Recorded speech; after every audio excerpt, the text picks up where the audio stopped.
Constituição, o que é? Mas antes, dê um like, se não for inscrito, se inscreva e toque o sininho e roda a vinheta. Histórias que não contaram pra você. Do Brasil, na América Espanhola, América do Norte, a colonização, ou seu tanto, abre aspas, fecha aspas. Olá, sejam bem-vindos ao Planeta Pirata e eu sou Gilson Bento. Com o surgimento da sociedade, o homem percebeu a necessidade de criar regras para melhorar a convivência, nascendo assim o Estado, que é o local onde um determinado povo vive, se estabelecendo com um idioma, cultura, comércio, ou seja, é um modo de vida comum às pessoas desse espaço geográfico.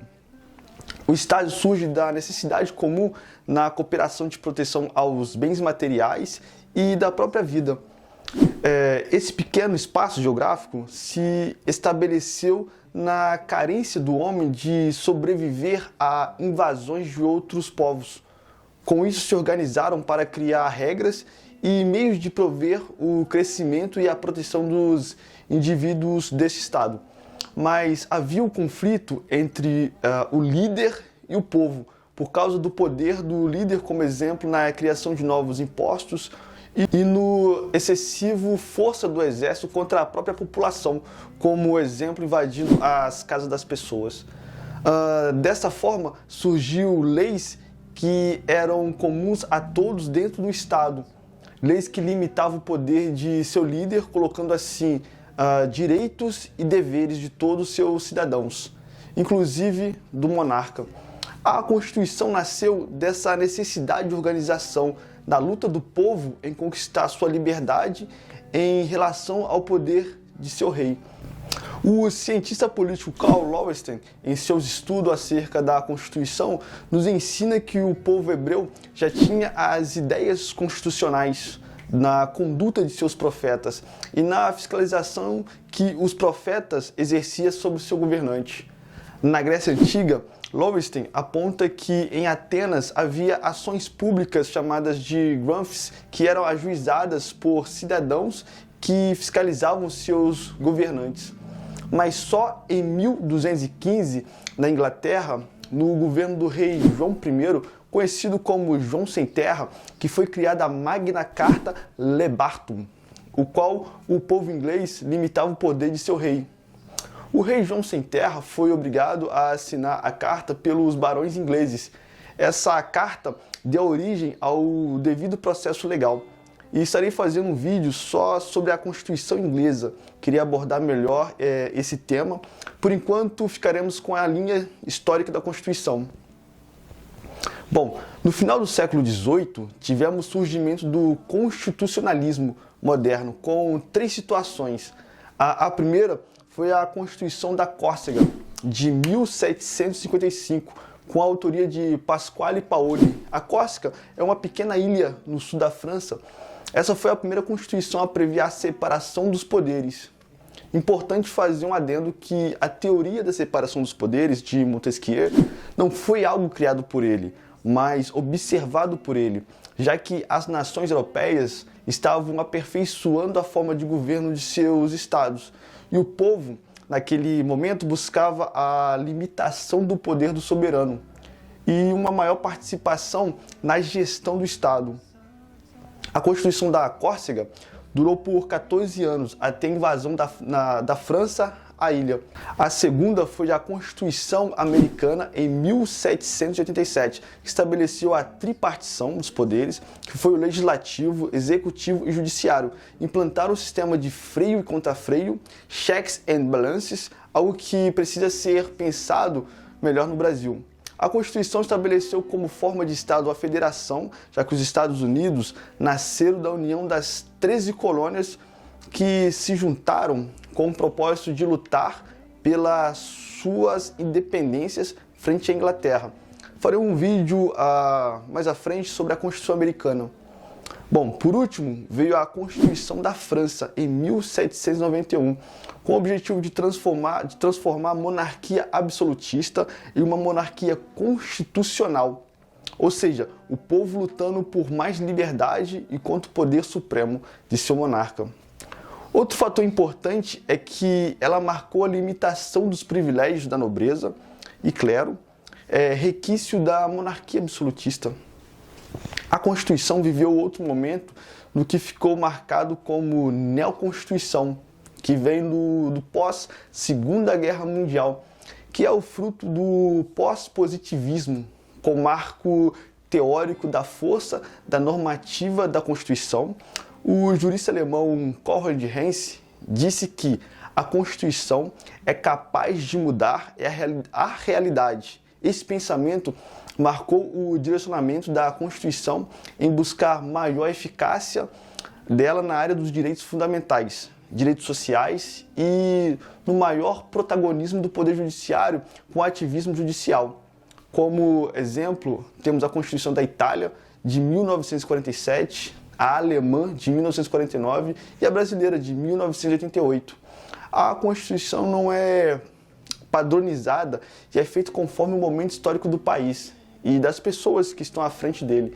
Mas estudando as constituições feitas e as que ainda estão vigentes no mundo, temos algumas classificações, como a sua origem, podendo ser promulgada, que é aquela que conta com a participação popular, seja na elaboração ou na escolha dos representantes para a feitura dela, ou outorgada, feita por um ato unilateral de poder, feitas em regimes ditatoriais, sem a participação do povo, ou a cesarista ou bonapartistas. Também são elaboradas unilateralmente, mas submetem a ratificação por meio de referendo e, por fim, pactuada. Surge de um acordo entre uma realeza em declínio com uma burguesia em ascensão.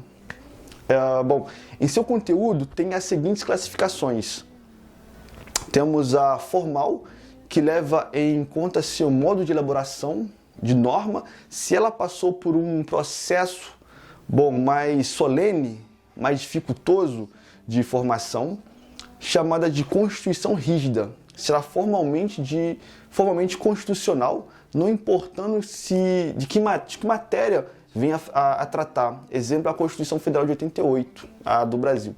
Ou material, que é a relevância de modo como as normas foram elaboradas, sendo norma de matéria essencialmente constitucional, como o estabelecimento de poder e sua limitação através de divisão de poderes e de estabelecimento de direitos fundamentais, por exemplo.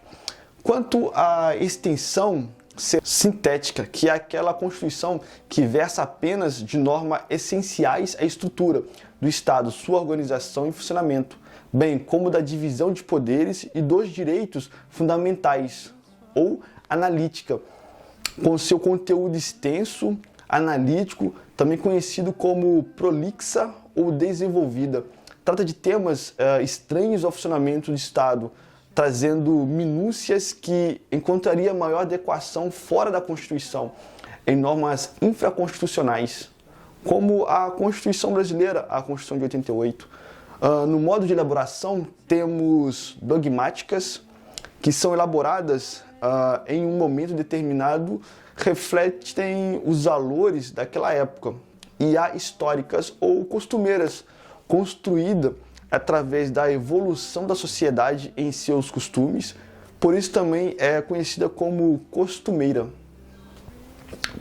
Na ideologia temos ecléticas ou pragmáticas, como a Constituição Federal de 88, que também é conhecida como compromissórias. São constituições dogmáticas que se fundam em várias ideologias, e a ortodoxa, que são fundamentadas em apenas uma ideologia.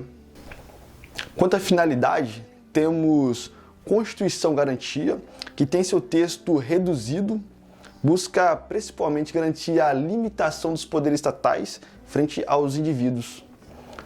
A Constituição Dirigente, como exemplo a Constituição de 88, que é caracterizada pela existência em seu texto de normas pragmáticas de base social, dirigindo a atuação futura dos órgãos governamentais. E a Constituição Balanço, sua preocupação é disciplinar a realidade do Estado num determinado período. Faz um balanço entre um período e outro. Quanto à ontologia que corresponde com a realidade, temos as normativas, estão em plena consonância com a realidade social, com o propósito de regular os fatos da vida política do Estado. As nominativas ou nominalistas, que são elaboradas com a finalidade de efetividade regular a vida política do Estado, mas não alcança o seu objeto.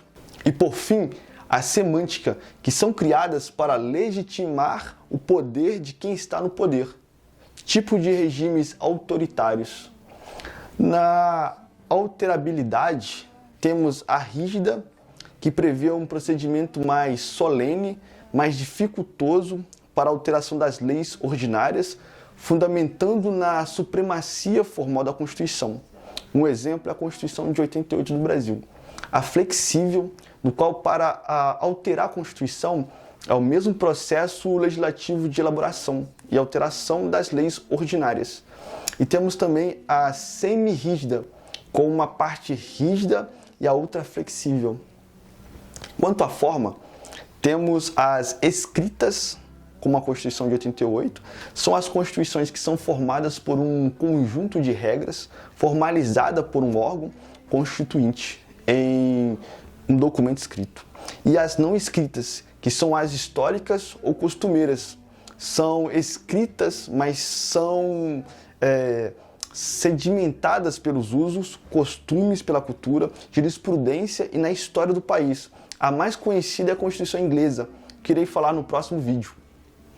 Dentro dessas classificações, conseguimos entender a Constituição de Estado, sua organização política, os direitos e deveres de seus líderes e do povo. Importante entender que a Constituição está no topo da pirâmide, depois dela vêm as demais leis. Leis ordinárias, decretos, medidas provisórias, a Constituição estadual, mas todas devem estar de acordo com a Constituição do Estado, não podendo as leis abaixo dela convergir com ela. No Brasil, a Constituição que mais tempo durou foi a de 1824. Em outro vídeo falarei sobre ela e sobre a nossa atual Constituição, que foi promulgada em 1988. Para isso, vamos voltar na independência do Brasil e citar as constituições que tivemos até chegar na atual. E você, conhece um pouco sobre Constituição? Fala aqui embaixo pra gente. Se você já sabe, curta e compartilha. Um forte abraço e até a próxima.